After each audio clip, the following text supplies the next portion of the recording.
할렐루야. 사랑하는 성도 여러분, 새로운 한 주가 시작된 지 벌써 반이 지나가고 있습니다. 오늘도 각자의 처소에서 하나님 맡기신 사명 따라 살아가고 계신 모든 성도님들을 예수님의 이름으로 축복합니다. 오늘 우리가 함께 묵상하는 본문 말씀을 보면요, 이전에 앞에서 바울이 이야기했던 것과는 조금 다른 어감으로 시작되는 것을 볼 수가 있습니다. 오늘 본문은 바울의 칭찬으로 시작됩니다. 바울은 고린도 교회 성도들이 자신이 가르쳐준 전통을 잘 지키고 있다라고 그렇게 칭찬합니다.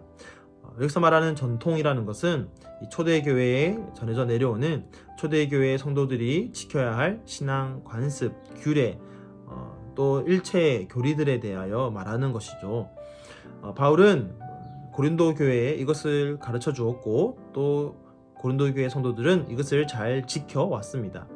자, 하지만 곧바로 이어서 바울은 이 전통 가운데에 여전히 이 고린도 교회 성도들이 잘 지키지 않는 것이 있다라고 하면서 권면과 또 교훈을 시작하는데요. 그 교훈이 무엇이냐면 바로 3절에 나옵니다.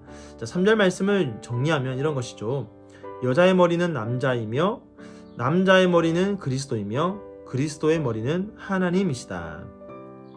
자, 이것은 권위와 순종에 있어서 성도들이 지켜야 할 우선순위와 질서의 문제를 말하고 있는 것입니다. 여자의 머리가 남자다라는 것은요, 그리스도의 머리가 하나님이시다라는 이 말씀에서 우리가 이해를 할 수 있습니다.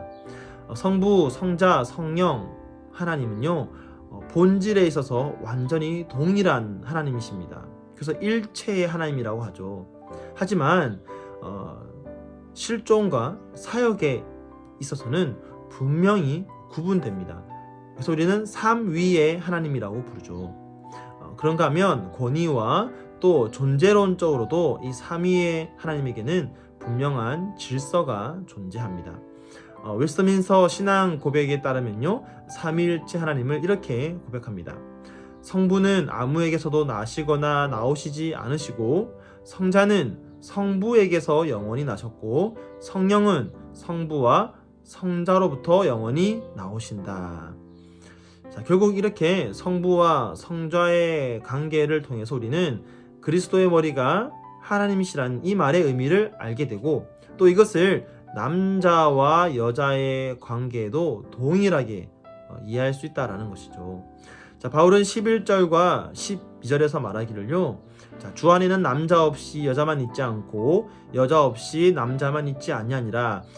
이는 여자가 남자에게서 난 것 같이 남자도 여자로 말미암아 났음이라.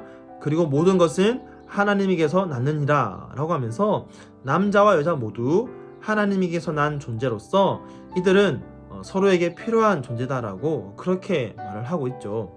서로 협력해야 되고 서로 연합해야 된다라고 말합니다. 자, 그러면서도 본질적으로는 그에 앞서 8절과 9절에서 남자가 여자에게서 난 것이 아니요 여자가 남자에게서 났으며 또 남자가 여자를 위하여 지음을 받지 아니하고 여자가 남자를 위하여 지음을 받은 것이니 라고 하면서 남자와 여자의 질서에 대하여 분명하게 이야기를 하고 있습니다. 자, 이와 같은 질서 속에서 바울은 고린도 교회의 성도들에게 그들이 지켜야 할 전통을 가르쳐 주었던 것이죠. 자, 그런데 그리스도인의 자유에 대한 이 오해가 이런 전통에 대해서도 내 마음대로 하면 된다, 내가 원하는 대로 하면 된다 라고 하면서 전통을 어기는 사람들이 있었다라는 것입니다. 그래서 그들에게 바울은 다시 한번 권면하고 있는 것입니다. 사랑하는 성도 여러분, 하나님께서는요, 세상을 창조하실 때 질서 있게 창조하셨습니다. 창세기 1장에 보면요, 하나님의 창조 사역이 나오는데 그 창조 사역은 정말 정교한 질서 아래 이루어지는 것을 볼 수가 있습니다. 하나님은 그냥 아무렇게나 무계획적으로 이 땅을 창조하신 것이 아닙니다. 정교한 계획 속에 순서와 단계를 따라 창조가 이루어졌습니다. 우리가 잘 알고 있듯이 6일 창조에서 앞에 나오는 3일 창조와 뒤에 나오는 3일 창조는 대칭을 이루면서 아주 면밀한 관계를 맺고 있다라고 우리가 많이 익히 들어왔죠. 하나님께서 이렇게 질서 있게 세상을 창조하신 이유는 하나님의 성품, 본성 자체가 질서의 하나님이시기 때문입니다. 그렇게 하나님은 세상을 질서 있게 창조하셨고 지금도 이 세상을 질서 있게 운행하시고 섭리하고 계십니다. 여러분, 사실 우리가 이렇게 안전하게 살아갈 수 있는 이유는 세상이 질서 있게 운행되고 있기 때문입니다. 만약에 지구의 공전, 자전, 그리고 달의 움직임, 이런 세상의 어떤 질서들이요, 그 중에 단 하나라도 약간이라도 어긋나면 우리는 결코 안전할 수가 없습니다. 그렇기 때문에 하나님께서는 창조의 원리로 사용하신 이 질서를 우리에게 지금도 필요하도록, 그래서 우리는 그 질서에 따라 살아가도록 창조하셨고 또 우리는 그렇게 살아가야만 하는 것입니다.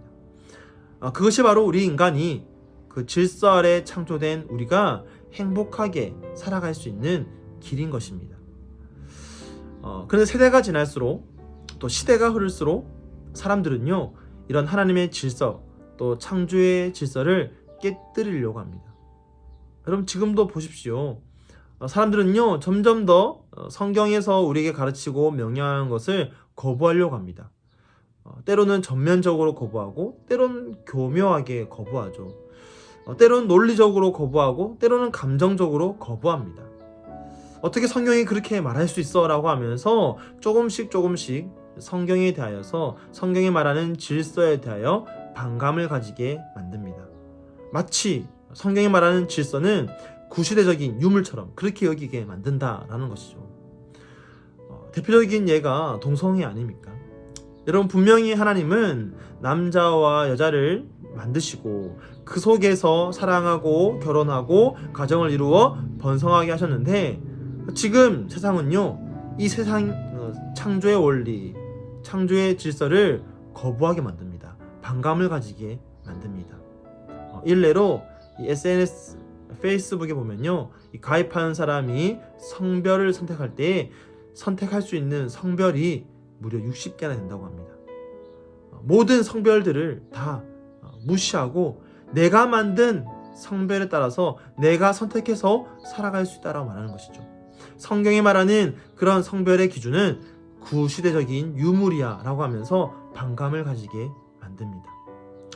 이것은 너무나도 분명하게 드러나는 부분이라서 우리가 민감하게 또 반응할 수 있지만, 그렇지 않고 우리의 일상생활 속에서 작은 부분들에 있어서는 우리가 둔감하게 반응할 수도 있고요, 특별히 나의 이익 또는 나의 생각, 나와 관련된 문제에 있어서는 오히려 내 생각대로, 나의 판단대로, 나의 감정대로, 나의 이성대로 판단하고 그렇게 내가 새로운 질서를 만들려 나가려고 하는 그런 경향이 우리에게 있다라는 것이죠.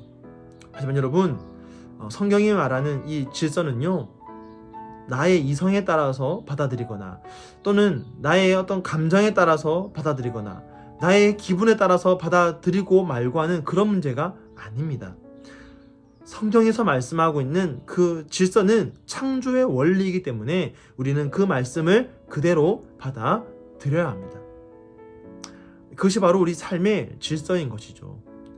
또한 세상을 창조하신 이후에 하나님께서 그 세상을 바라보시면서 심히 좋았더라라고 말씀하셨던 것처럼 이 세상을 창조의 질서대로 살아갈 때 그것이 바로 하나님이 보시기에 좋은 참 기쁨이 되는 성도의 삶이 되는 것입니다. 이것은 각 개인 성도의 삶에, 또 각 가정에, 또 각 교회와 또 온 세상에 동일하게 적용되어져야 하는 것입니다. 여러분, 그것이 무엇이든지 간에 오늘 나의 삶에 내가 지켜야 할 창조의 질서는 무엇이 있는지 한번 돌아보면서 그 질서 아래 오늘도 살아가고 있는지 한번 돌아볼 수 있는 그런 저와 여러분의 오늘의 삶이 되기를 소망합니다.